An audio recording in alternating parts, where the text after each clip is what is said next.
तोत्तानपादौ शतरूपापते सुतौ। प्रियव्रत और उत्तानपाद नाम के दो पुत्र शत्रुपा महारानी और मनु जी महाराज के हुए। उत्तानपाद नाम के जो राजा हुए, उत्तानपाद कहते किसे हैं प्यारे? जिसके उल्टे हैं चरण, ऐसा जीव उत्तानपाद है। जिसके पैर उल्टे हों वही प्राणी उत्तानपाद है।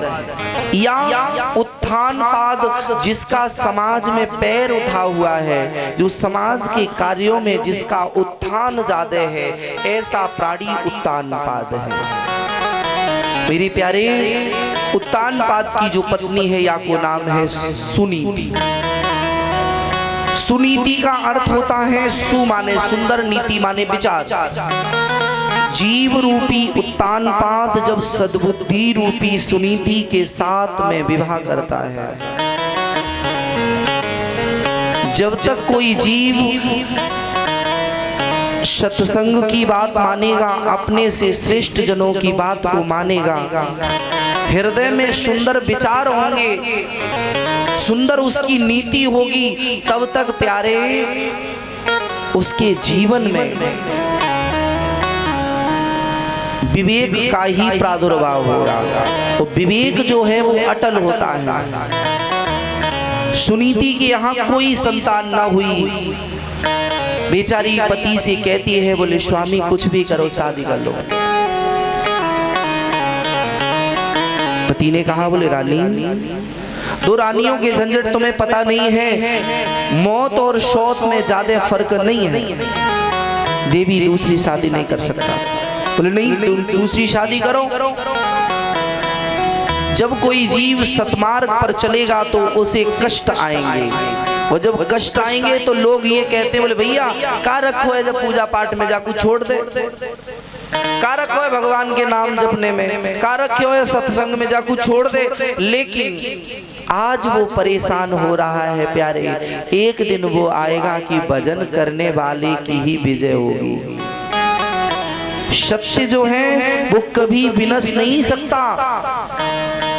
जब तक जीवन में सुंदर नीतियां होंगी तो कष्ट होगा, लेकिन जब बात आएगी तो विवेक ही हृदय में उत्पन्न होगा।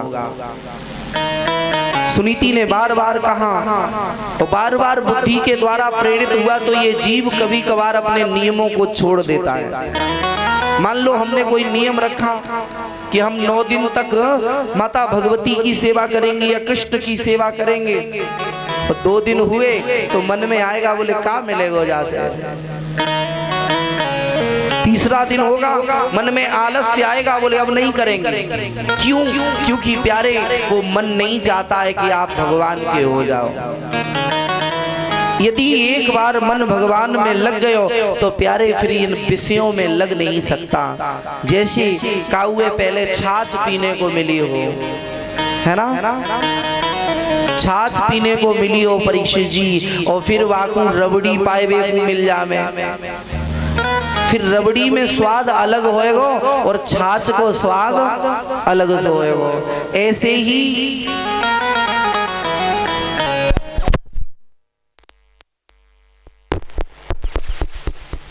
जन्म जन्मांतर से फंसा हुआ ये जीव विषयों में एक छाछ के समान अपने जीवन को व्यतीत करता है। और जब सद्बुद्धि के द्वारा, संतों के द्वारा, सद्गुरु के द्वारा कृपा होती है तो उसे भगवान नाम रूपी रबड़ी पाने को मिलती है। और जैसे ही रबड़ी मिली तो महाराज विषय छूट जाएंगे। विचार करो, हम लोगों के ही सामने एक तरफ छाछ हो, एक तरफ रबड़ी हो तो का पाएंगे? सीधा से रबड़ी पाएंगे। लेकिन फिर भी रबड़ी पाने के बाद में भी जीव गिरता है जाकर के छाछ में, क्योंकि ज्यादा मीठा पाओगे तो फिर सोचोगे कि चटपटा पाने की मन में लगेगी। बुद्धि ने बार बार कही, बोले प्रभु दूसरी शादी कर लो। उत्तानपाद ने कहा, देवी दूसरी शादी के चक्कर में नहीं पड़ो। राजा ने तमाम उदाहरण बताए। बोले 2 रानियों की बड़ी दुर्दशा है जावे। बोले कैसे? बोले कोई एक अमुक प्राणी था, उसकी 2 शादी है गई। अब महाराज देव संयोग से मकान एक ही, तो उसने कहा करे हो महाराज 2 मंजिल को बनवाए दो। जीना बनवा नहीं सका तो सीढ़ी लगा ली, बंटवारा कर दो दोनों में। बोले 1 महीने रहेंगे छोटी रानी के यहाँ, 1 महीने बड़ी रानी के यहाँ। अब दोनों 1-1 महीने के दिन जोड़े रखे। देव संयोग से जनवरी का महीना महाराज रहा वो नीचे, और फरवरी का महीना ऊपर वाली रानी के यहाँ। जैसे ही 28 फरवरी हुई, नीचे वाली ने आवाज लगाई। बोले महाराज जी 12 बजने वाले हैं, नीचे आ जाओ। स्वामी जी ने अपनी पोती पत्रा समेटी। बोले नीचे चलना है। चोर चोरी करने के लिए घर में आया और वो ये दृश्य देखने लगा। ऊपर वाली जागी। बोले कब आवरे है गए हो का? अबे 28 ही दिन तो भय, बाकी यहाँ तो 31 दिन रहे और यहाँ पर 28 दिन रहोगे? नहीं, अभी 2 दिन बचे हैं। नीचे वाली ने कही। बोले आ रहे हो कि ऊपर से ही डाल दूं आए के? बोले नहीं आ रहे हैं। और जब तक वो जागी संभली वस्त्रन को, तब तक वो उतरवे लगे और नीचे सीढ़ियों पे जल्दी जल्दी उतरे। महाराज अब ऊपर वाली ने सोचे जे तो हाथ से गए, सो एकदम से आई। सो इतनी बड़ी चोटी रहे उनकी, सो ऐसी फोराए। सोते समय खुल जा में चोटी। सो महाराज वाने वही पकड़ ली, चोटी में 2 अंठा डाले, वो खींचवे लगी। तो जब बालों में दर्द भयो, राजा ऊपर को खींचने लगा। वो प्राणी उत्तान पात कहते हैं। बोले देवी वो प्राणी जब ऊपर को खींच रहा, नीचे वाली ने सोचा कहीं ऐसा ना हो दर्द के कारण ये ऊपर को चले जाए। उसने चरण पकड़ लिया। अब एक चरण खींचे, एक चोटी खींचे, और बीच में महाराज वो प्राणी की दुर्दशा। तब तक का भयो कि महाराज जो उसमें डंडा लगा था सीढ़ी में, वो कमजोर था, टूटा, वो नीचे गिरा। ऊपर से रानी भी गिरी, नीचे वाली की एकदम पसली टूट गई। तो महाराज वो बड़ी व छोटी वाली बोली। बोले जब तो बेईमानी करवे को सहूर ना है तो छो करी, ईमानदारी से रहती ना। उस चोर को हंसी आ गई, वो हंसने लगा। राजा के सिपाहियों ने पकड़ा, राजा के सामने ले जा करके खड़ा कर दिया। बोले दंड मिलेगा, तू चोरी करवे आयो। उसने कहा दंड वही प्राणी देगा जो जिसके घर में चोरी करने गया। उसने कहा महाराज इसे दंड चाहिए तो मैं एक ही दंड दूंगा। बोले क्या? बोले इसकी 2 शादी करा दो। उस चोर ने कहा बोले भैया तू चाहा तो मैं इस राज्य से निकल के चला जाऊं, तू कह दे भैया तो मुझे कारागृह में डलवा दे, तू कह दे तो मुझे भोजन नहीं दे हो जाए, लेकिन 2 शादी हम नहीं करेंगे। राजा ने कहा 2 शादी तो इसके लिए वरदान है जाएगा। बोले अरे महाराज आपको 2 शादी वरदान लगती है, इन 2 शादियों के चक्कर में तो हम पड़े ही गए, इनकी दुर्दशा देखी तो हम पे देखो नहीं गए। क्योंकि दूसरे को देख करके यदि प्यारे आपके मन में सवर्क नहीं आया, दूसरे को कष्ट में देख करके आपकी चैतन्य शक्ति नहीं जागी, तो आप मानव नहीं हो, आप इंसान नहीं कहलाने के अधिकारी हो। इंसान कब हो? जब दूसरे को देख करके आपके हृदय की चैतन्य शक्ति जाग जाए कि भैया ये गलत हो रहा है। राजा उत्तानपाद ने कहा देवी 2 शादियों के चक्कर में नहीं पड़ो। पत्नी ने कहा बोले स्वामी कर लीजिए शादी। शादी हुई, देवी का नाम है सुरुचि। तो सुरुचि का सीधा सा अर्थ है अपनी रुचि के अनुसार चलवे वाली सुरुचि, जो अपने मनमाने आचरण से जो जीव चले, जिसकी बुद्धि जैसा करे वैसा करे। और आज महाराज हमारे यहाँ यही एक विडंबना है कि हम लोग अपने मनमाने पथों पर चल पड़े हैं। हम शास्त्रों की बात को ठुकरा रहे हैं, हम संतों की बात को ठुकरा रहे हैं, हम आचार्यों की बात को ठुकरा रहे हैं। तभी हम सभी कहीं न कहीं दुखी हैं प्यारे। आज मनमाने आचरण जिसके जो मन में आ रहा वो कर रहा, क्योंकि हमारे यहाँ जब संस्कृति की रक्षा होगी तभी हमारे यहाँ संस्कार की रक्षा होगी, और संस्कार अच्छे होंगे तो हमारी बालकन को उज्जवल भविष्य होगा। सुरुचि अपने मनमाने आचरण से चली जब जीवन में सुरुचि आएगी तो सत्संग को अलग कर देगी। विचार करके देखना कि कभी भी आप अगर पूजा पाठ कर रहे हो और एकदम मन में आए बोले ये सब बेकार है, तो अच्छा क्या है? बोले बढ़िया चकाचक घूमो, जागते ही जागते भोजन पाओ, बिना नहाए धोए, ये सब अच्छा है। समझ लेना सुरुचि का प्रवेश है गए। सुरुचि आते ही आते सुनीति को निकलाया, जंगल में गई। सुरुचि आई तो सद्बुद्धि चली गई, कुबुद्धि के आते ही आते जीवन में कुबुद्धि जब प्रवेश करती है ना प्यारे, तो जो मन में आए वो पाओ, जहां मन आए वहां पड़े रहो। 8 बजे जग रहे, 9 बजे जग रहे। आज की हमारे यहाँ 2 चीजें बिगड़ गई हैं, सोना और जागना। पहले के समय में अगर एक बार राजा दशरथ लेट जागे तो सभी ने पूछा, बोले राजा दशरथ लेट क्यों जागे? और आज यदि हम जल्दी जाग जाए तो मोहल्ला वाले पूछने लगे, बोले भैया काय को जग रहे हो, क्या बात है गई, क्यों जाग रहे? जबकि हमारे यहाँ नियम है कि सूर्य की प्रथम किरण के समय तो हमें जाग जाना ही चाहिए। लेकिन आजकल की विडंबना है प्यारे, रात के 12-1 बजे तक जब हम बीमारी से फ्री नहीं होंगे, एक बीमारी सबको लगी है, 1-1, 1:30 बजे तक जब बीमारी से फ्री नहीं होंगे, स्वस्थ मनुष्य को चाहिए कि 7 घंटे कम से कम निद्रा ले। अब 7 घंटे नहीं तो 6 घंटे, 6 घंटे नहीं तो 5 घंटे निद्रा तो चाहिए चाहिए। लेकिन बीमार सब है, हम भी बीमार हैं और आप भी बीमार हैं। बीमारी क्या है? बोले जरा सी ये बीमारी लगी हुई है। ये बीमारी जिसे लग गई महाराज वो नहीं फिर छूट सकती। इससे यही नहीं लगता समय, 5 मिनट के लिए अगर कोई मोबाइल लेकर के बैठ जाए, कब 2 घंटे निकल जाए पता नहीं लगता। और माला लेकर के 2 मिनट बैठो तो 2 मिनट में 17 बार ये गति होती है। तो देवता आ रहे हैं कि महाराज माला में भजन है, जबकि भजन की वृद्धि होनी चाहिए। पहले दिन यदि 1 माला हुई तो दूसरे दिन 2 माला होनी चाहिए। और भजन में कमी है रही। जब जगेंगे 3 बजे तक तो सोएंगे 9 बजे तक। और विचार करो, जो प्राणी 9 बजे जागेगा उसका न कोई भूत होगा न कोई भविष्य होगा, ना तो उसका कोई भूत होगा और ना उसका कोई भविष्य होगा। अगर अपने भविष्य को चाहिए, वर्तमान में जीना सीख लीजिए। अगर आपका आज सही है तो कल अपने आप सही होगा। अब हम ये सोचें कि परसों हम क्या थे तो आज बिगड़ेगा, या हम कल होंगे क्या तो आज बिगड़ेगा। और इसी चक्कर में मेरा भूत और भविष्य दोनों बिगड़ जाएंगे। शंकराचार्य भगवान कहते हैं, बोले भूतो ना भविष्यति, न कोई भूत है और न कोई भविष्य है, जो है तेरा वर्तमान है। सुरुचि आई, सुनीति को निकाल के बाहर कर दिया। बेचारी मनमाने आचरण से जीती है। एक दिन सुनीति मरने की इच्छा से गई। नारद बाबा ने कहा, बोले देवी तेरे यहाँ बहुत सुंदर संतान होगी। कृपा हुई भगवान की।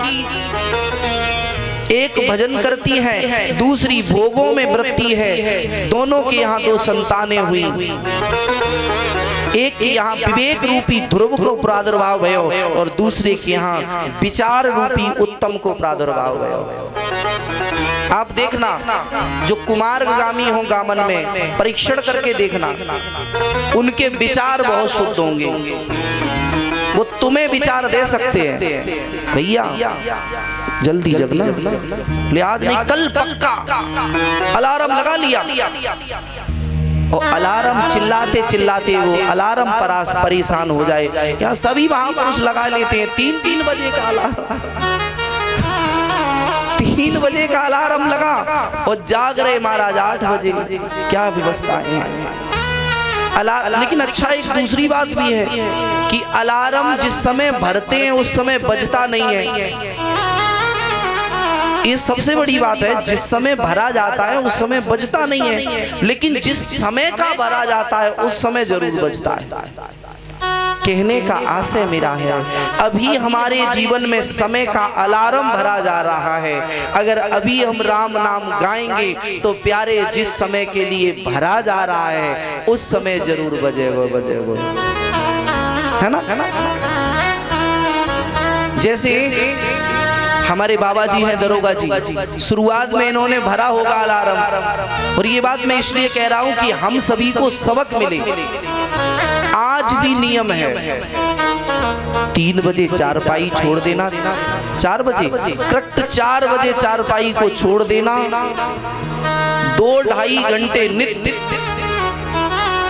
भगवान के सामने बैठना, स्नान विस्नान सब कहो तो चाय भी खुद ही बना के पी ले उस समय रात में, क्योंकि कोई उठने ही वाला नहीं है। अगर इन्होंने उस समय नहीं भरा होता तो आज वो अलार्म बज नहीं रहा होता। और आज हम लोग इतने बैठे हैं, 2 दिन जग के देखो 4 बजे, तीसरे दिन, और कुछ लोग इतने अच्छे हैं, हम लोगों की बात है कि जग तो 3 बजे जाएंगे। बोले जग गए, बोले जग के किया क्या? बोले कुछ नहीं, मोबाइल चला रहे थे। बीमारी से निकले, सोए बीमारी के देखते देखते, और जागे तो बीमारी को ही पकड़ लिया।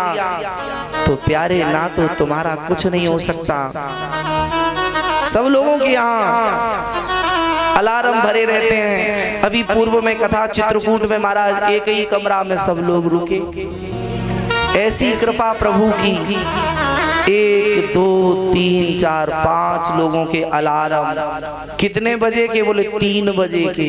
किसी का 3 बजे का, किसी का 3:15 का। और ऐसी कृपा कि दास उस समय माला कर रहा और उनके अलार्म बजे। सो सब रहे, कोई तो मोबाइल को नर पकड़ के दाब दे, बोले बंद है जा, सोने में क्यों बिघ्न डाल रहा है। हमने एक दिन कहा ये मोबाइल सब फेंक देंगे बाहर। बोले तुम्हें नहीं जागना है तो काहे दूसरे को कम से कम जियो और जीने दो, ये तो होना चाहिए। महाराज ध्रुव जी की मैया रात्रि भर जागी। रात्रि के आप चाहे पूरी रात सोते रहे, लेकिन जो चौथा पहर है प्यारे, उस पहर को जागना चाहिए। पहले पैर में कौन जागता है? बोले रोगी जागता है। कितना भी रोगी हो, रात्रि के पहले पहर में जागेगा, दूसरे पैर में उसे निद्रा आ जाएगी। दूसरे पहर में भोगी जागता है और तीसरे पहर में योगी जागता है। योगी होगा वो तीसरे चरण में, रात्रि का जो तीसरा पहर है उसमें जाग करके ध्यान करेगा। कभी जाग करके देखना, 2:30 बजे के बाद 3 बजे के बाद ध्यान में बैठना, ध्यान में मन लगेगा। उस समय जितनी भी शक्तियां होंगी वो इस जगत में विचरण करेंगी। उस समय तुम्हारी श्वास इतनी सुंदर चल रही होगी कि उस समय तुम बैठे बैठे ध्यान लगा सकते हो। लगाने की आवश्यकता नहीं, लग जाएगा अनायास। तीसरा पहर योगियों के लिए, और चौथा जो पहर है प्यारे वो संत वैष्णव भक्तों के लिए है। फिर वही आ जाएगा। 24 घंटे में प्यारे 8 पहर होते हैं। कितने पहर होते हैं? 8। इस 8 पहर में समय जिसने पकड़ना सीख लिया, उसने अपने जीवन जीने की कला सीख ली। ध्रुव की मैया तीसरे चरण में जगती है। समय योगियों का है, पेट में भूख लगी है। कभी भूखे पेट में ही भजन होगा प्यारे, अफर के सोगे कभी भजन नहीं हो सकता। भजन करना है तो भोजन को आधा करना पड़ेगा, तब भजन हो सकता है। अगर तुम चाहो कि बढ़िया सी बेड पर बैठ करके भजन करो, नहीं हो पाएगा। भजन जितनी सुविधाएं कम होंगी उतना भजन ज्यादा अच्छा होगा। ध्रुव की मैया रात्रि भर भजन करती है, और भजन का प्रताप हुआ कि जब पुत्र जन्मा तो भगवत भक्त दोनों छोरों को नामकरण संस्कार हुआ। एक का नाम ध्रुव, दूसरे का नाम उत्तम रखा। दोनों में बड़ी मित्रता। एक दिन की बात, ध्रुव खेलते हुए अपने पिता की गोद में गया। उत्तानपाद ने देखा, बोले ये ज्येष्ठ पुत्र है, इसने बड़ा, तो उठा करके गोद में बिठा लिया।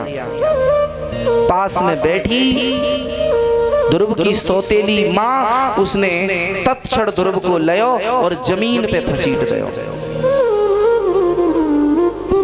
अस कई बाह पकर ध्रुव केरी, मंदिर बाहर दीन धकेरी। मंदिर के बाहर कर दिया। और यहाँ सुरुचि ने दो बातें कही। बोले अरे ध्रुव, तुझे अगर ये गोद चाहिए तो दो काम करने पड़ेंगे। बोले क्या? बोले पहला भगवान का भजन करना पड़ेगा। बोले भगवान के भजन से क्या होगा? बोले भगवान के भजन से तू जब मरेगा तो मेरी उदर में तुझे आना पड़ेगा। मेरी उदर में तुझे आना पड़ेगा। अब यहाँ सुरुचि कितनी बड़ी गलती कर रही है।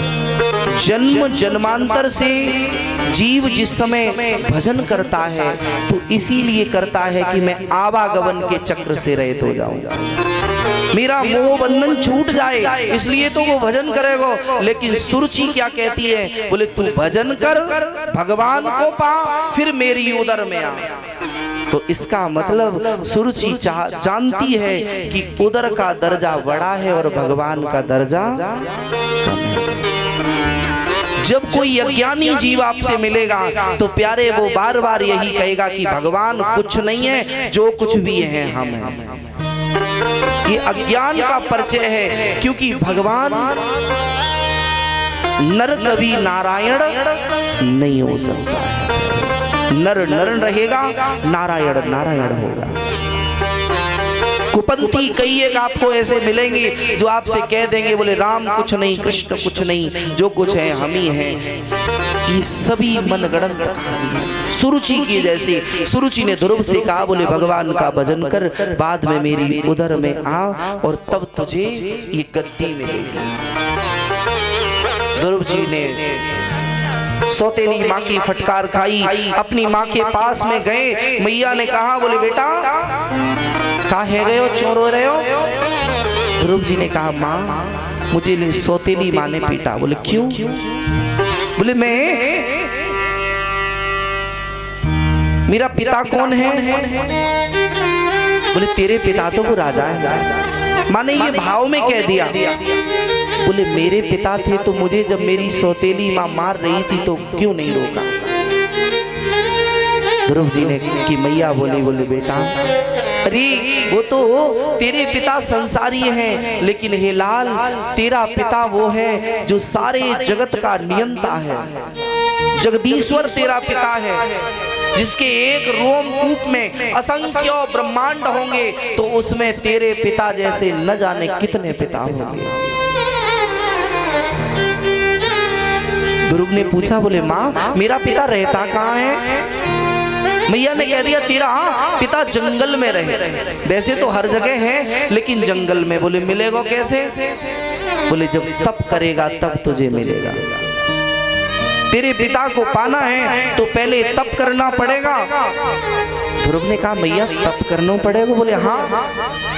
बोले कब? बोले जब तू लाला तरुण है जइयो, बाद में कोई जंगल में जाके भजन करियो, अंत में तो को तेरे पिता मिल जाएंगे। ध्रुव जी ने माँ को प्रणाम किया। बोले मैया जो होना था वो हो गया, अब मोकू बड़ो नहीं होने, अब मोकू ना तो तरुण होना, अब मुझे अपने पिता से मिलना। लाला अग्नि जली भक्ति की, इतनी अग्नि प्रचंड हैवे लगी, इतनी अग्नि प्रचंड हैवे लगी मेरे प्यारे। ध्रुव जी ने सोचा अभी जाना चाहिए मुझे। मैया ने कहा लाला आज नहीं तू फिर जाना। ध्रुव ने कहा माँ अभी नहीं तो कभी नहीं, जो अभी होना है वही हो सकता है। और धन्य है ध्रुव की वो माँ। ध्रुव की माँ ने कहा बोले लाला तू कल जा रहे हो बन को तो आज चला जा, और आज जा रहे हो तो अभी निकल जा बन के लिए। बोले क्यों? बोले दुनिया के लोग जब पूछेंगे तो मैं सीना ठोक के कह सकती हूँ कि मैं ही ध्रुव की महतारी हूँ, क्योंकि आचार्य संत कहते हैं जीवन में माताएं सभी हैं, लेकिन वो माता धन्य है जिसके यहाँ कोई सूरवीर जन्म ले, कोई संत जन्म ले, के जननी तू संत जन, या दाता या सूर। या तो ऐसा सूर जन्मे जो जाकर के सीमा पर खड़ा हो जाए, जो महाराज हमारे देश की रक्षा करे, हमारे राष्ट्र की रक्षा करे, वो माता वंदनीय है। या ऐसा पुत्र जन्मे जिसके यहाँ जो समाज में ऐसे कार्य करे जिससे समाज का उत्थान हो। के जननी तू संत जन, नहीं दाता या सूर। और मानस जी भी यही कहती हैं, पुत्रवती युवती जग सोही, पुत्रवती जग सोही, पुत्रवती युवती जग सोही, पुत्रवती युवती जग सोही, रघुपति भगत जासु सुत होई, रघुपति भगत जासु होई। श्री राम जय राम जय जय राम, श्री राम जय राम जय जय राम। बेटा अगर तू जा रहा है पुत्रवती संसार में, वही वंदनीय है जिसके यहाँ रघुवीर का भक्त जन्मता है। लेकिन एक बात निवेदन कर दूं लाला। बोले हाँ, बोले जाए तो रहे हो जंगल में, लेकिन कहीं मेरे दूध को लजा के नहीं आ जाना। बोले क्यों? बोले अगर घर से निकलो तो उस परमात्मा को पा करके ही आना है। अगर तपस्या करो तो ऐसी ही करना कि तप करके जब तुम लौट करके आओ तो मुझे मुख तभी दिखाना कि जब तुम उस परम पद को पाके आ जाओ।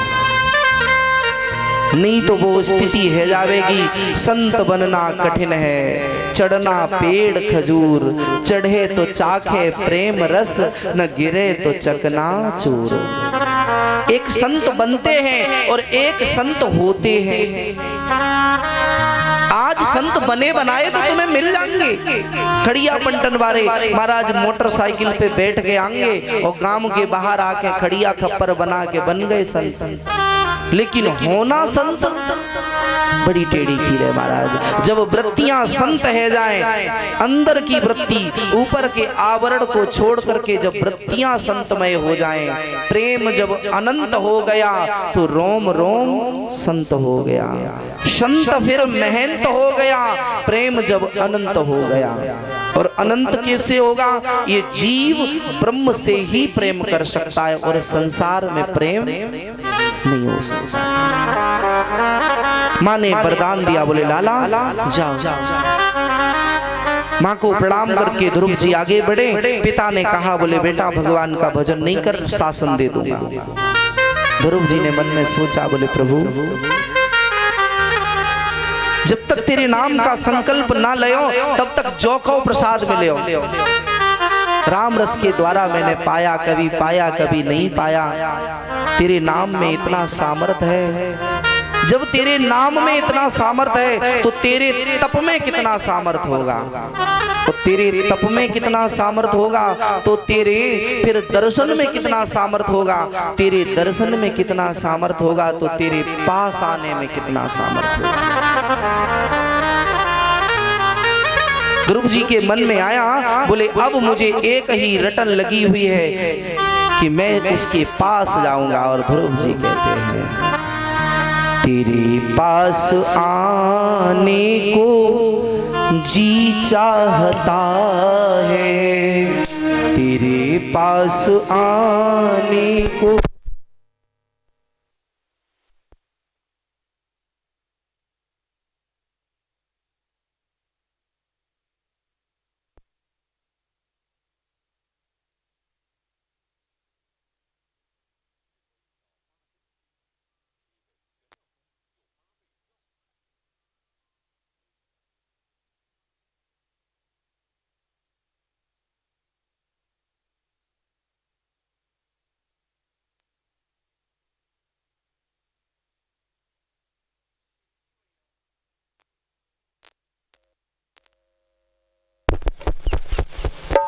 बोले भक्त वत्सलो भगवान की।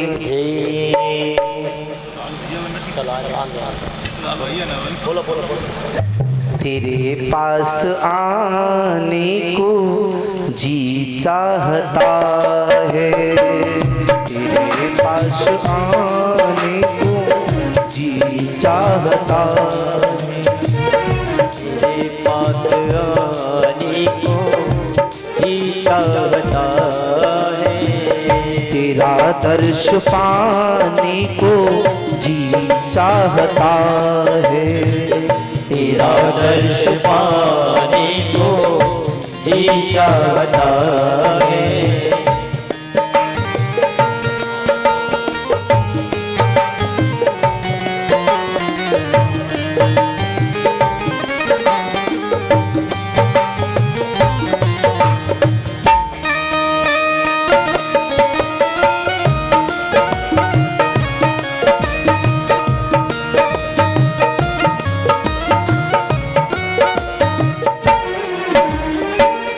बहुत हो चुकी है ख्यालों की बातें, बहुत हो चुकी है ख्यालों की बातें, बहुत हो चुकी है ख्यालों की बातें, बहुत हो चुकी है ख्यालों की बातें, दिलों जा लुटाने को, दिलों जा लुटाने को जी चाहता है, तेरा दर्श पाने को जी चाहता है, तेरा दर्श पाने को जी चाहता है।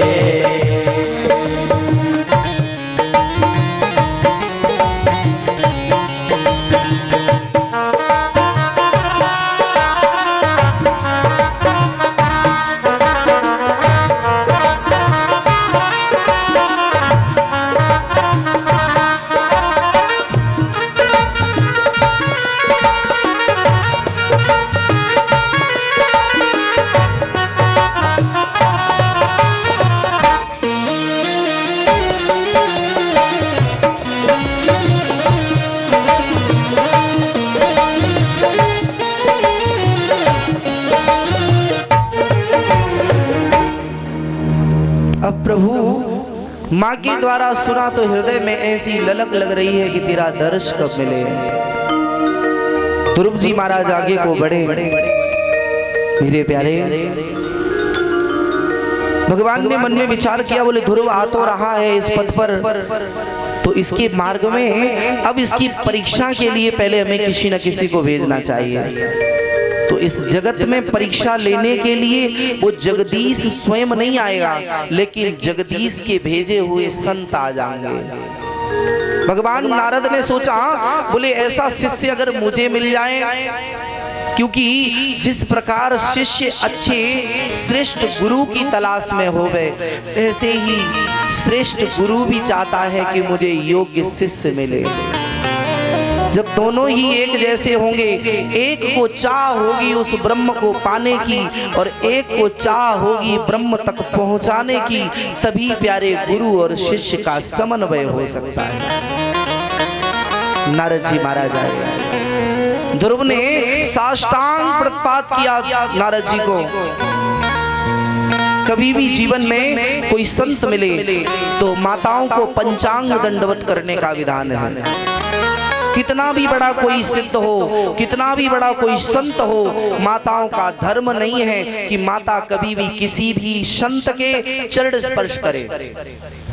माताओं के लिए एक ही नियम है, एक ही व्रत, एक ही व्रत नेमा, काय वचन मन पति पद प्रेमा। केवल सास ससुर और पति के चरणों का स्पर्श माताओं को करने का विधान है। कितना भी बड़ा संत आ जाए, सिर्फ माताओं का नियम है कि माँ बस एक बार सर झुका करके प्रणाम करे, पंचांग प्रणाम करने का विधान है। और पुरुषों को साष्टांग प्रणपात करने का विधान है, लेट करके प्रणाम करें।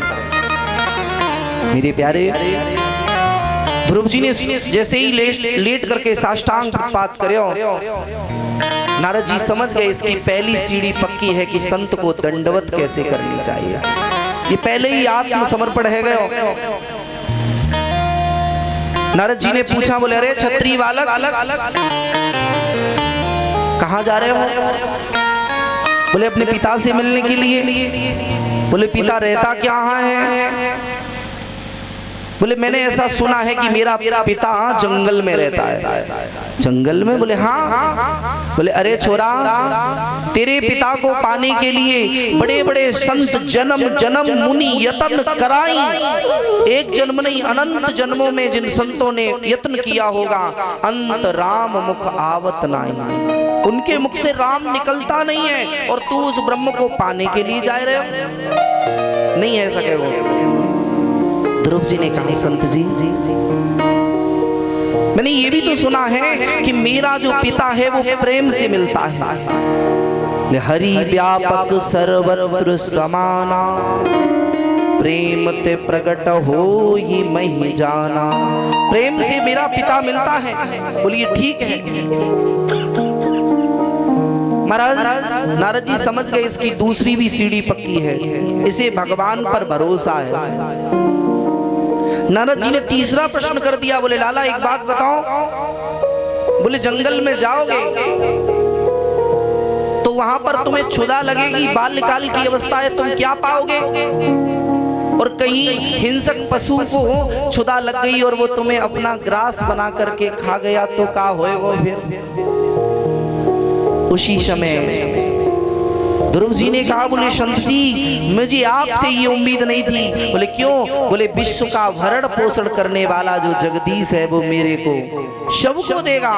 जड़ चेतन जग जीव जत सकल को भगवान देता है पाने के लिए। मेरा ठाकुर किसी को भूखा जगाता सभी को है, लेकिन भूखा सुलाता किसी को नहीं है। जो तमाम गाड़ियों के मालिक होंगे वो भी भूखे जगेंगे, जो फुटपाथ पर पड़े होंगे वो भी भूखे ही जगेंगे, लेकिन प्यारे जब सोएंगे सब के सब तो एक फुटपाथ पर लेटा हुआ वो भी पा करके ही सोएगा, और एक डल्लव के गद्दे पर सोने वाला वो भी प्रसाद पाकर ही सोएगा। हाँ, पकवान अलग अलग हो सकते हैं। नारद जी ने कहा ये तो बहुत अच्छी बात, तेरी तीसरी सीढ़ी भी पक्की है। चौथा सबसे अंतिम प्रश्न नारद ने कहा, बोले लाला तुम जंगल में जा रहे हो, ठीक है, भगवान का भजन करोगे, ठीक है, भगवान तुम्हारी रक्षा करेंगे, ये भी ठीक है, लेकिन ये बताओ तुमने अभी तक गुरु धारण किए हैं कि नहीं? अब ये तो शब्द कभी सुना ही नहीं था। तो ध्रुव जी ने कहा, बोले प्रभु ये तो मुझे पता ही नहीं था कि गुरु होता क्या है, गुरु मिलेगा कहाँ। तो नारद जी ने कहा कि बिना गुरु के तो कल्याण नहीं, और कल्याण की तो बात कौन कहे, बिना गुरु के भगवान नहीं मिल सकता। मानसाकार मानस में लिखते हैं, बिनी गुरु भवनिधि तरहे न कोई, बिनी गुरु भवनिधि तरहे न कोई। अब देखो समन्वय, इधर कह रहे हैं बिन गुरु भवनिधि तरह न कोई, और दूसरी चौपाई की अदेली क्या कहती है, बिनु हरि कृपा मिले नहीं संता, बिनु हरि कृपा मिले नहीं संता। एक तो जब भगवान कृपा करें तो संत मिलेंगे, है ना, बिनु हरि कृपा मिले नहीं संता। जीवन में संत मिल गया तो समझ लेना हरि की कृपा हो गई, और जब संत मिला, सदगुरु मिला, तो वो अपने चरणों से नहीं झुकाएगा, वो फिर क्या करेगा, भगवान से जोड़ देगा, क्योंकि भगवान का परिचय कराने वाला कोई और नहीं है, सिर्फ संत है। संत और भगवंत में कोई अंतर नहीं है। वो डायरेक्ट कह देते हैं, तुझ में राम मुझ में राम, राम ही सब जग में समाया। लेकिन संत वही है, सदगुरु वही है जो तेरे राम को तुझ में ही आकर के लखा दे और कह दे बेटा ये राम की गैल है। बिन गुरु भवनिधि तरहि न कोई, बिन गुरु भवनिधि तरहि न कोई। जो विरंच संकर सम होई, जो विरंच संकर सम होई,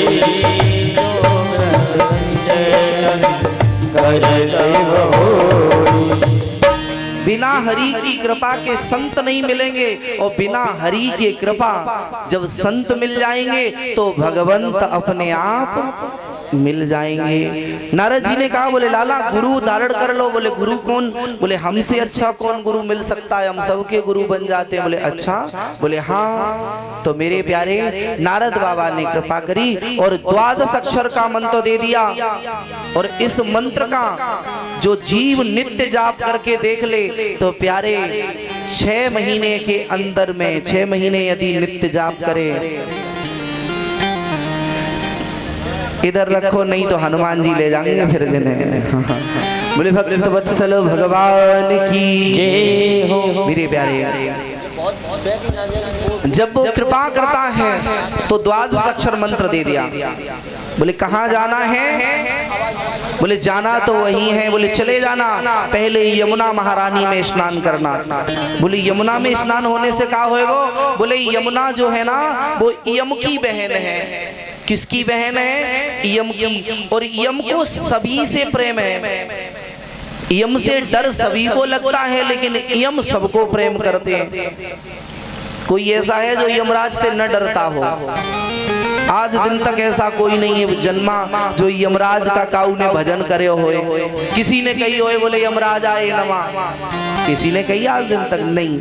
क्यों? क्योंकि यमराज से सभी डरते हैं, लेकिन यमराज एक ऐसा मित्र है जो प्यारे तुम्हें अंत में लेने के लिए आएगा और अपने साथ ही ले जाएगा। मित्र तो वही है जो तुम्हें साथ में ले जाए, और वो काहे को मित्र जो तुम्हें महाराज साथ में रखे संसार में, बाद में जब तुम जाओ बोले अब तुम मरो, हमारी कोई चिंता नहीं करियो।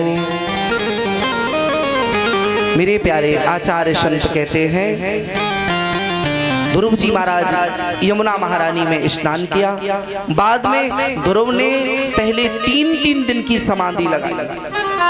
अब भजन की देखिएगा कि भजन जो होता है वो वृद्धि का विषय है। धीरे धीरे भजन में वृद्धि हुई। प्रथम मास में 3-3 दिवस की समाधि लगी, द्वितीय मास में 6-6 दिवस की समाधि लगी, तृतीय मास में महाराज 9-9 दिन की समाधि लगी, चतुर्थ मास में 12-12 दिन की समाधि लगी, पंचम मास में महाराज 15-15 दिन की समाधि लगाने के तत्पश्चात ध्रुव ने अपनी प्राण वायु को खींच करके ब्रह्मरंध्र में लगा दिया। और ध्रुव का जब भजन बढ़ा तो महाराज सभी देवताओं की प्राण वायु रुक गई, श्वास अवरुद्ध हो गई। सबने जाकर के भगवान ब्रह्मा से कही, बोले ब्रह्मा कृपा करो, मेरे ऊपर इतनी कृपा करो कि ये कहाँ ध्रुव की प्राण वायु नहीं आ रही। ब्रह्मा जी कहने लगे, बोले भैया आप सबके तो एक एक मुख है, लेकिन मेरे तो 4-4 मुख हैं। हमारी तो दम ही घुटी जा रही, क्योंकि चारों की श्वास रुकी हुई है। बोले कौन बचाएगा? बोले जिसका भक्त है उसी की शरण में जाओ। आचार्य चरण कहते हैं सभी देवता जाकर के भगवान श्री हरि विष्णु की शरण ली, और भगवान श्री हरि ने कृपा कर दी। श्री हरि प्रकट हुए जंगल में। हरि ने कहा, बोले लाला नेत्र को खोल, देख मेरे दर्शन कर ले। देख मैं साक्षात तो हूँ, दर्शन देवे ताई आयो, अबे तक का हुए ना दे होंगे। ध्रुव तो महाराज दर्शन अंदर ही अंदर कर रहा है, क्योंकि ध्रुव चाहते हैं मेरे हृदय में जो बैठा है परमात्मा। और प्यारे वास्तविक यही है, जब तुम भजन में जाओगे, जब तुम ध्यान में घुसोगे, तो सबसे पहले तुम्हें अंदर ही परमात्मा नजर आएगा। ले आओ। जो करते रहोगे भजन धीरे धीरे, भजन धीरे धीरे, तो मिल जाएगा वो सजन धीरे धीरे जो करते रहोगे भजन धीरे धीरे भजन धीरे धीरे तो मिल जाएगा वो भजन धीरे धीरे जो करते रहोगे भजन धीरे धीरे भजन धीरे धीरे तो मिल जाएगा वो सजन धीरे धीरे तो मिल जाएगा वो सजन धीरे धीरे जो करते रहोगे।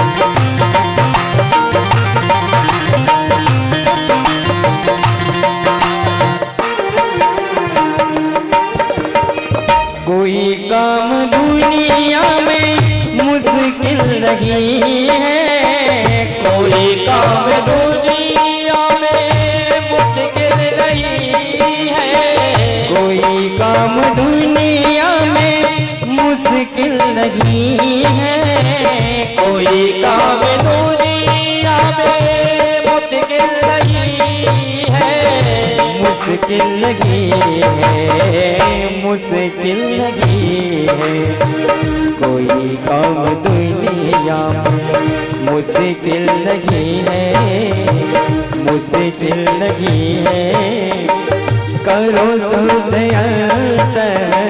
तरन धीरे धीरे जो करते रखोगे भजन धीरे धीरे भजन धीरे धीरे तो मिल जाएगा वो सजन धीरे धीरे तो मिल जाएगा वो सजन धीरे धीरे तो मिल जाएगा वो सजन धीरे धीरे।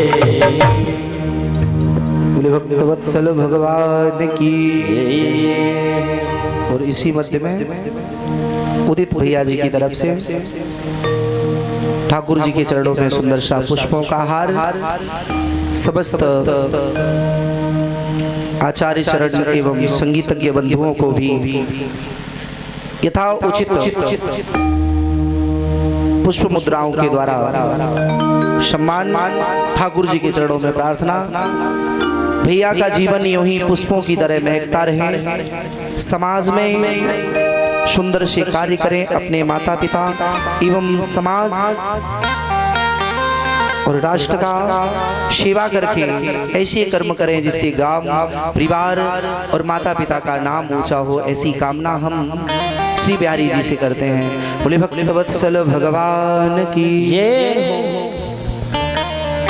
मेरे प्यारे ध्रुव जी को सदुपदेश देने के बाद कृष्ण ने सुंदर सी झांकी जो हृदय में थी उसको खींचा, और हृदय की झांकी जब खींची तो महाराज जो हृदय में होगा वो जब निकल करके बाहर आ जाएगा।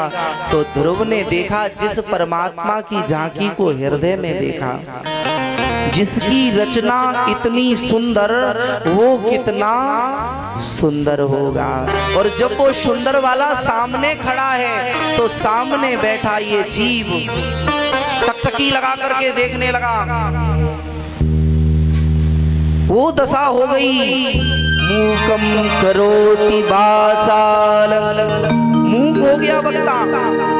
ध्रुव जी चाहते हैं कि स्तुति करूं लेकिन नहीं, क्योंकि जब परम पद को जिस प्रकार एक गूंगे को परम मधुर फल दे दिया जाए तो बासों पूछे, बोले भैया या को स्वाद का है, तो वो या तो हंस के बताएगा क्योंकि बाड़ी नहीं है। ऐसे ही परमात्मा बाड़ी का विषय नहीं है। मन, बुद्धि, चित्त और अहंकार जब ये चारों चेतनताएं शून्य होती हैं, तब वो प्रभु की चेतनता प्रारंभ होती है। ध्रुव जी चाहते हैं स्तुति करें, भगवान ने देखा, बोले लाला क्या बात हुई? ध्रुव के नेत्र सजले गए, बोले प्रभु मन में आ रहा है कि मैं क्या कहूँ कृष्ण के लिए। और महाराज ये गति हम सभी के लिए होती होगी कि कभी कभार प्रभु की स्तुति करते समय, प्रभु की पूजा करते समय, ठाकुर जी के गुणों का गान करते हुए या श्रवण करते हुए जब प्यारे नेत्रों से आंसू बहने लगे, कंठ अवरुद्ध हो जाए, तो मानस जी कहती हैं मम गुण गावत पुलक शरीरा। और ऐसी स्थिति हो जाए तो समझ लेना अब ठाकुर की कृपा है रही है मेरे ऊपर। ठाकुर जी को दया आई, ठाकुर जी ने अपना शंख लिया, पांचजन नाम का कपोल पर लगाया। ध्रुव जी को चारों वेदों का ज्ञान है गयो। ध्रुव जी ने फिर सुंदर सी स्तुति करी। स्तुति करने के पश्चात प्रभु ने कहा लाला मांग लो वरदान। बोले कुछ नहीं चाहिए। बोले क्यों? बोले मेरे यहाँ कभी भी मांगने की चाह नहीं आए। बोले क्यों? बोले मैं मांगू तो मांगू तुम न देना हमें, वरना आशिक नहीं सौदागर कहाऊंगा। हे प्रभु मैं चाहकर भी कुछ आपसे मांगू, लेकिन आप मुझे दे नहीं देना। और हम लोग जो भक्ति करते हैं तो हम लोग अपनी डिमांडें रखते हैं। बोले प्रभु ने ये नहीं किया, प्रभु ने वो नहीं किया। अरे प्यारे, प्रभु से मांगने की आवश्यकता नहीं है, क्योंकि जहां तुम मांगने की सोच रहे हो वो तुम्हारे हृदय में बैठा है, और वो सब बिना मांगे ही दे देगा। ध्रुव जी ने कुछ न मांगा, इंद्र के ऐरावत हाथी पर बिठा करके ध्रुव जी को वापस भेजा। ध्रुव आए, अपने सबसे पहले सौतेली माँ के पास में गए। बोले माँ, सौतेली माँ ने कहा, बोले लाल तेरे से गलत बोल दिया था। बोले नहीं माँ, तू धर्म की गुरु है मेरी, तू यदि नहीं होती, तेरी कृपा नहीं होती तो मुझे परम पद प्राप्त नहीं होता। क्योंकि कक्षा 2-3 की पुस्तक में एक दोहा कबीरदास ने शायद लिखा होगा, निंदक नियरे राखिए आंगन कुटी छवाए, विन सावन पानी बिना निर्मल करत स्वभाव। ये बात सुनने में अच्छी लगती है कि निंदक नियरे राखिए, लेकिन विचार करो हम लोग इतने बैठे हैं, हम लोगों की कोई निंदा करके देखे, फिर हम लोग उसे पास बिठा लेंगे।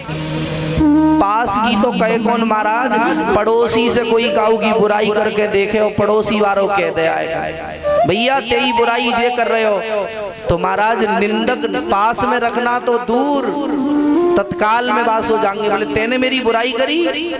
हाँ, इतना बड़ा हैगा जो मेरी बुराई करेगा तू? हाँ, कहते तो सभी हैं कि निंदक पास में रखो, जो तुम्हारा स्वभाव अच्छा कर सकता है, जो प्यारे तुम्हारे गुणों की तुम्हें गिनती सुनाए, जो तुम्हारे गुणों की प्रशंसा करे, वो मित्र नहीं हो सकता, वो गुरु भी नहीं हो सकता। जिस गुरु ने अपने शिष्य की प्रशंसा उसके सामने कर दी, तो उस गुरु का, उस शिष्य का फिर भविष्य बिगड़ गया। गुरुदेव को चाहिए कि अपने चेले के सामने उसकी बुराई करे। बोले तू कुछ करता ही नहीं, तो वो चाहेगा कि फिर हम और आगे बढ़े। और इसका उदाहरण यदि देखना है तो सुंदरकांड में जिस समय रावण पूछता है, बोले नर और बानर आ गए हैं तो क्या करना चाहिए? राम की शरणापन्न हो जाना चाहिए। तो महाराज सभी मंत्री कहते हैं, बोले नर बानर की कहा खाई? बोले खा जाएंगे उनको। और विनती सभी करते हैं, वहीं एक दोहा दिया गया, सचिव वेद गुरु तीन जो प्रिय बोले उपहास। तो ये राज धर्म कहता है कि उस राज्य का, उस राजा का विनाश होना ही कन्फर्म है। यदि वैद्य कह दे रोगी से भैया तुझे कोई रोग नहीं है, तू प्रसाद पाना, तू जो चाहे सो पाना। तो प्यारे उस रोगी का रोग कभी नष्ट नहीं होगा। और मित्र वो नहीं हो सकता जो तुम्हारे सामने तुम्हारी प्रशंसा कर दे, जो तुम्हारे गुणों की बखान करे, वो मित्र नहीं हो सकता। मित्र सच्चा वही है जो तुम्हारे अवगुणों को तुम्हारे सामने कहे, बोले तुम में ये अवगुण है। क्योंकि अपने गुण तो सभी को अच्छे लगते हैं और सब अपने आप को अच्छा मानते हैं, बुरा कोई मानना नहीं चाहता है। और बुरा प्यारे इस संसार में जब बुरा देखने जाओगे तो मुझसे बुरा न कोई। ध्रुव जी अपनी सौतेली माँ के चरणों में सर रखते हैं। सौतेली माँ ने कहा लाला तेरी कृपा होगी। बोले नहीं मैया तेरी कृपा हुई। अपनी माँ के पास आए, मैया के नेत्रों की ज्योति जा चुकी थी। मैया ने कहा यदि जीवन में दर्शन करने हैं बेटा, मैं नहीं चाहता हूं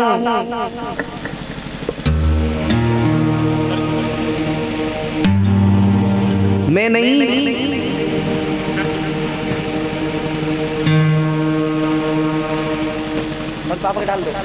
बोले भक्त वत्सल भगवान की देखो समझदारी देखो, खुद के पड़ गई तो पापाऊ के डलवाए रहे।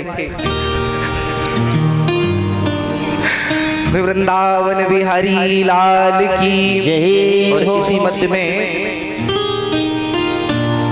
ये छोटा सा छोरा जिसके उपलक्ष्य में ये कथा ही हो रही है, इनकी तो देनी है, ये कथा कराने के यही उद्देश्य है। हाँ क्या नाम है? लक्ष्य। लक्ष्य क्या नाम है?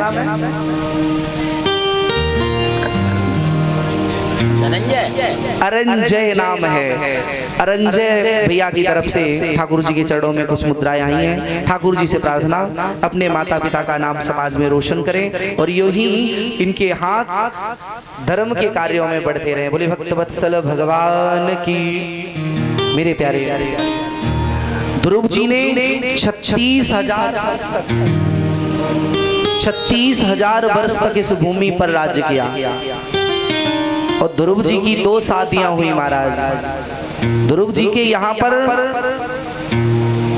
5 संतानें हुई। यही ध्रुव जी का जो भाई है जिसका नाम उत्तम है, ये उत्तम यक्षों के द्वारा युद्ध हुआ तो उसमें मारा गया। अंत में ध्रुव जी को जब युद्ध करने के लिए गए तो इनके बाबा मनु जी ने आकर के सदुपदेश दिया। बोले लाला तुमने प्रभु को पाया है तो तुम्हारा धर्म नहीं बनता किसी के ऊपर अत्याचार करना। तो यही ध्रुव जी महाराज जिस समय अपने जीवन लीला को समाप्त करके जाने लगे, उस समय मृत्यु जी आई और मृत्यु महारानी बीच में प्रकट हो गई। ध्रुव जी से कहा बोले मेरा स्पर्श करो। ध्रुव जी ने कहा नहीं कर सकता। मृत्यु बोली इस संसार में जो भी आया है सो जाएगा, लेकिन पहले मेरा स्पर्श करना पड़ेगा। तो ध्रुव जी ने कहा बोले जाना तो है हमें, लेकिन मैंने प्रभु का स्पर्श कर लिया है, अब आपका स्पर्श क्या बाकी है? बोले नहीं करुणा करो मेरे ऊपर। बोले कैसे? बोले आप इतनी कृपा कर दो। बोले क्या? बोले आप अपनी चरण रज है वो मेरे मस्तक पर पधरा दो।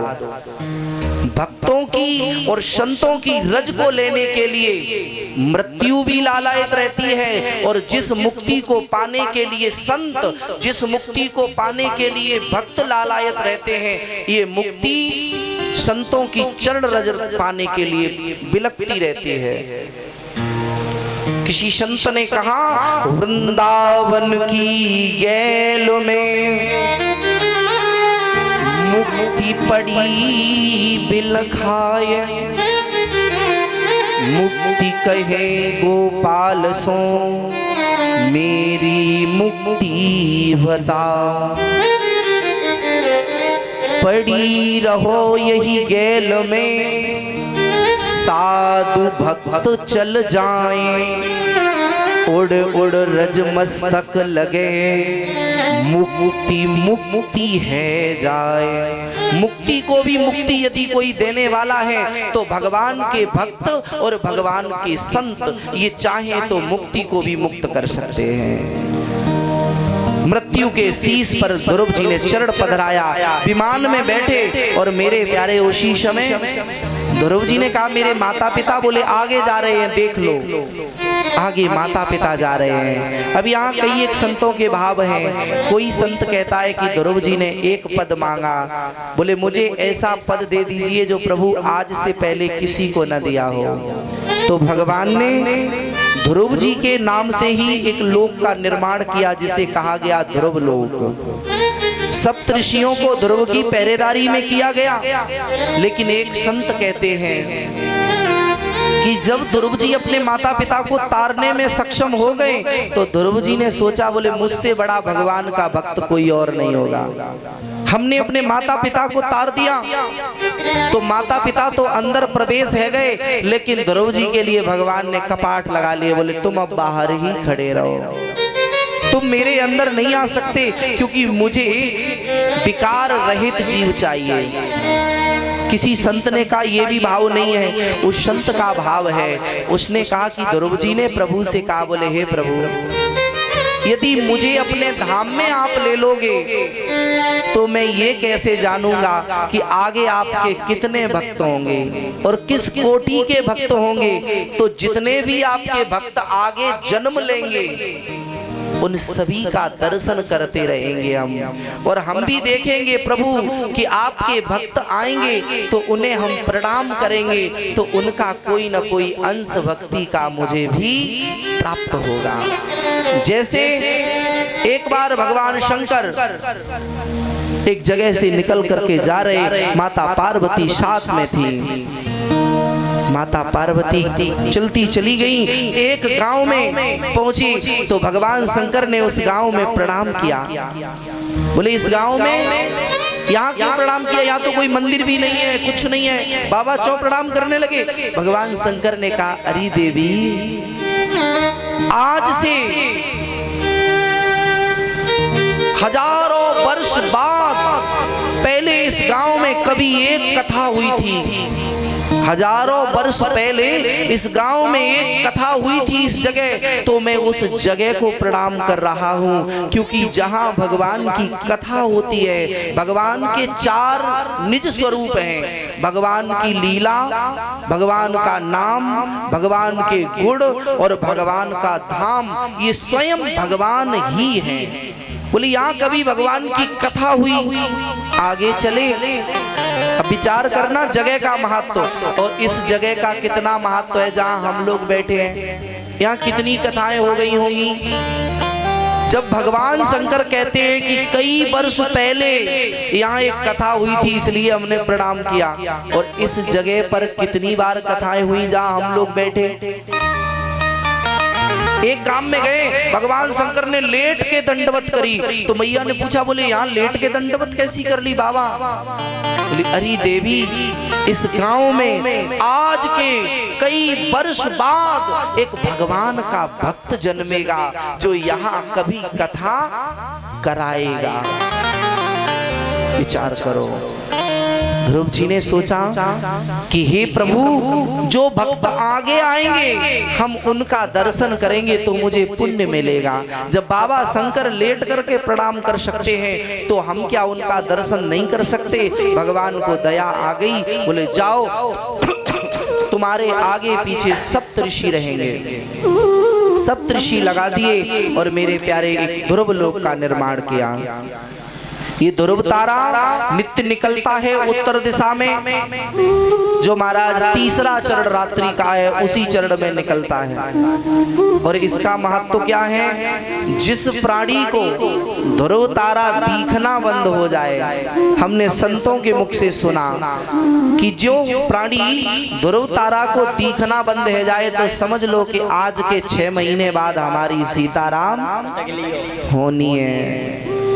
नित्य अगर देखें और एक दिन देखना तो बंद है ही जाएगा, है ना। लेकिन अब समस्या ये भी है कि हम लोग जागते 9 बजे हैं। कितने बजे? 9 बजे, 8 बजे, ज्यादा जल्दी जाग गए तो 7 बजे। अब 7 बजे तो ध्रुव तारा मिलेगा नहीं। ध्रुव तारा कितनी बजे मिलेगा? चौथे चरण में रात्रि के ब्रह्म मुहूर्त वेला में, और तब हम सोते हो रहे होते हैं। तो हमें कैसे पता कि मेरी जिंदगी के कितने दिन रह गए? दूसरा, एक संत जी कहते हैं कि अपने दोनों कर्णों को बंद करो, और यदि कर्णपुट बंद होने पर आवाज सुनाना बंद हो जाए तो समझ लेना करेक्ट 3 महीने में सीताराम होनी है। और जब भी कान तेज से बंद करोगे तो आवाज जरूर आएगी, धीमे धीमे धीमे धीमे अवश्य आएगी। महाराज ध्रुव चरित्र इस तरह पूर्ण हुआ। आचार्य संत कहते हैं कि जो ध्रुव चरित्र सुनता है या जो ध्रुव चरित्र का गान करता है, ध्रुव चरित्र की ध्रुव गीता का नित्य पाठ करने से, ध्रुव जी की स्तुति का नित्य पाठ करने से जीव के हृदय में विष्णु भक्ति बढ़ती है और विकार कम होते हैं, क्योंकि ध्रुव ने ग्लानि के कारण भगवान का नाम लिया। सौतेली माँ की ग्लानि नहीं होती तो ध्रुव जी प्रभु जी का नाम नहीं लेते। बोले भक्त वत्सल भगवान की जय हो। आए लेते हैं दोबारा प्रभु जी का नाम, तत्पश्चात आगे की कथा।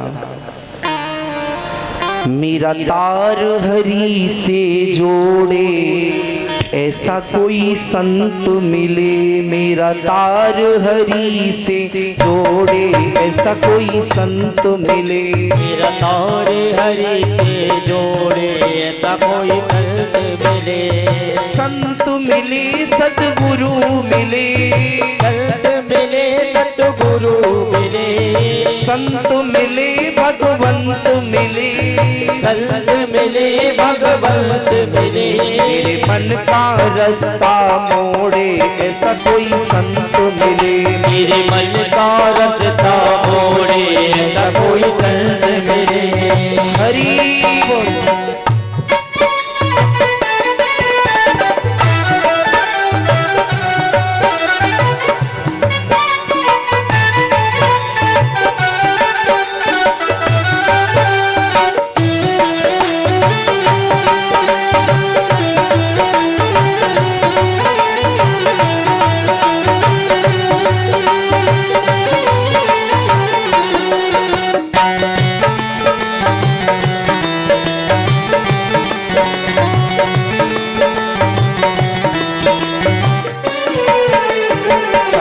दरस के बड़े महात्म, संत दरस के बड़े महात्म, गुरु दरस के बड़े महात्म, गुरु दरस के बड़े महात्म। अच्छा एक बात बताओ, प्रत्येक जीव ने यहाँ काफी लोग ऐसे बैठे होंगे जिन्होंने गुरु दीक्षा ली रखी होगी। गुरु के दर्शन कब कब करने चाहिए प्राणी को? छोटा सा प्रश्न ही मानिए, गुरु के दर्शन शिष्य को कब करना चाहिए?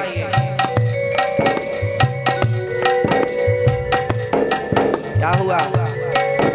कब करना चाहिए गुरु के दर्शन? साल में एक बार या डेली? साल में एक बार ऐसा तो नहीं हो सकता। शिष्य को क्या चाहिए?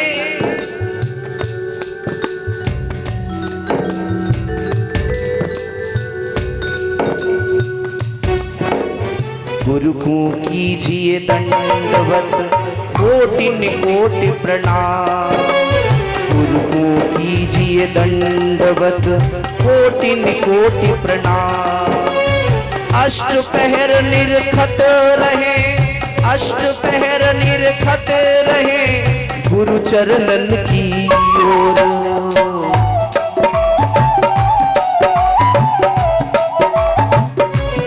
जैसे चंद्रमा से अमृत जब झरता है ना, तो चकोर एक टकटकी लगा करके देख रहा है। गुरु मूर्ति गति चंद्रमा, गुरु की स्थिति चंद्रमा जैसी और सेवक नयन चकोर।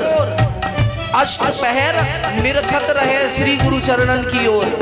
कब कृपा हो जाए उस सदगुरु की, और कब ज्ञान रूपी भक्ति रूपी वो धारा आकर के हमारे जीवन में लग जाए।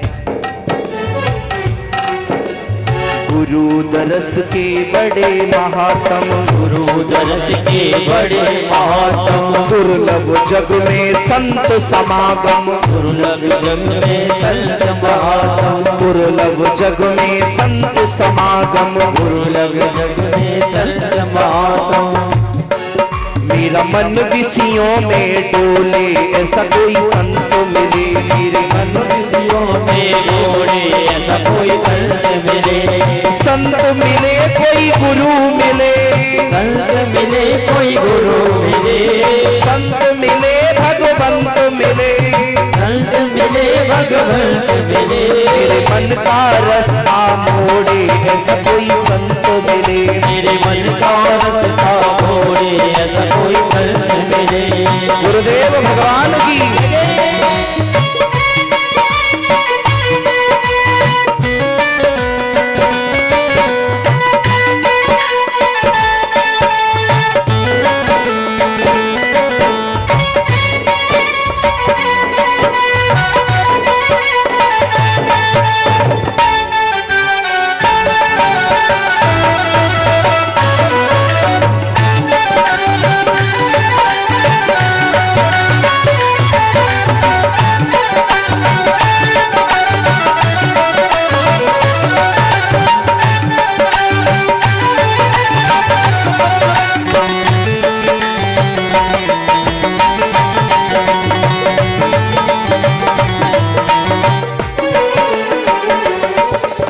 माया से जो मुझे बचा ले, माया से जो मुझे बचा ले, माया से जो मुझे बचा ले, माया से जो मुझे बचा ले।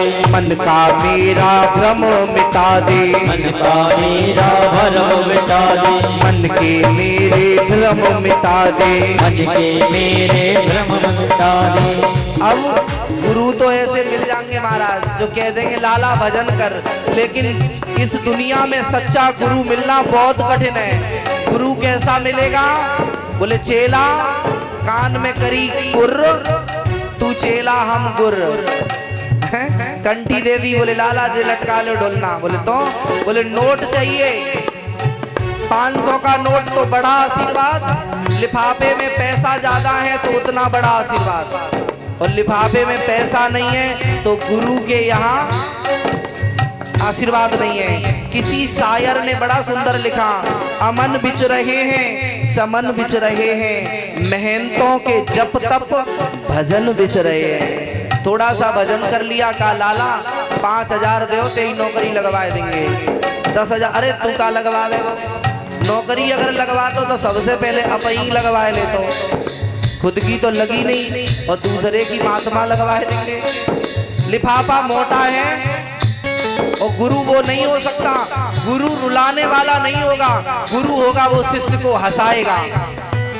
गुरु वो भी नहीं हो सकता जो बंधन में डाले, वो भी गुरु नहीं होगा। गुरु वो होगा जो बंधनों को काट दे, जो कह दे बेटा तू चरण में मेरे झुक जा। और सबसे बड़ा गुरु यदि कोई है तो प्यारे हनुमान जी से बड़ा कोई गुरु नहीं हो सकता। हनुमान जी से बड़ा कोई संत भी नहीं हो सकता, हनुमान जी से बड़ा कोई भक्त भी नहीं हो सकता। और हनुमान जी जिसको मिले, आज का गुरु आपको मिल जाए तो कोई गारंटी नहीं है कि तुम्हें भगवान मिलेंगे कि नहीं मिलेंगे। लेकिन अगर हनुमान जैसा गुरु मिल गया तो दावे के साथ हनुमान जी ने कहा कि तू मुझसे मिल गया तो तुझे राम जी मिला देंगे। तभी तो लोग कहते हैं ना, जय जय जय हनुमान गुसाई, जय जय जय हनुमान गुसाई, जय जय जय हनुमान गुसाई, जय जय जय हनुमान गुसाई। कृपा करो गुरुदेव की नाई, कृपा करो गुरुदेव की नाई। उसी जगह आ जाओ। गुरु को क्या करना है? मेरा हाथ पकड़ना छोड़े ऐसा कोई गुरु मिले, मेरा हाथ पकड़ना छोड़े ऐसा कोई गुरु मिले। गुरु मिले कोई संत मिले, गुरु मिले कोई संत मिले, संत मिले भगवंत मिले, संत मिले भगवंत मिले। मेरा तार हरि से जोड़े ऐसा कोई संत मिले, मेरा तार हरि से जोड़े ऐसा कोई संत मिले।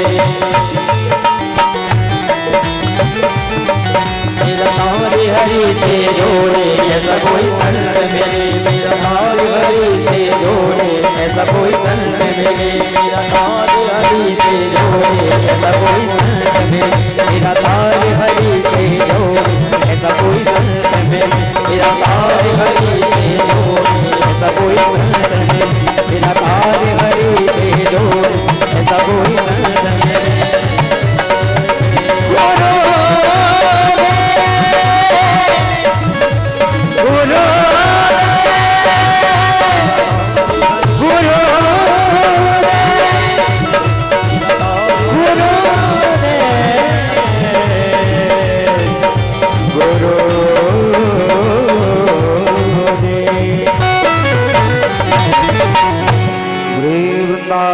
हरि लाल की जय। मेरे प्यारे, ध्रुव के वंश में आगे चल करके अंग को जन्म भयो और अंग के यहाँ पर बेडू को जन्म भयो।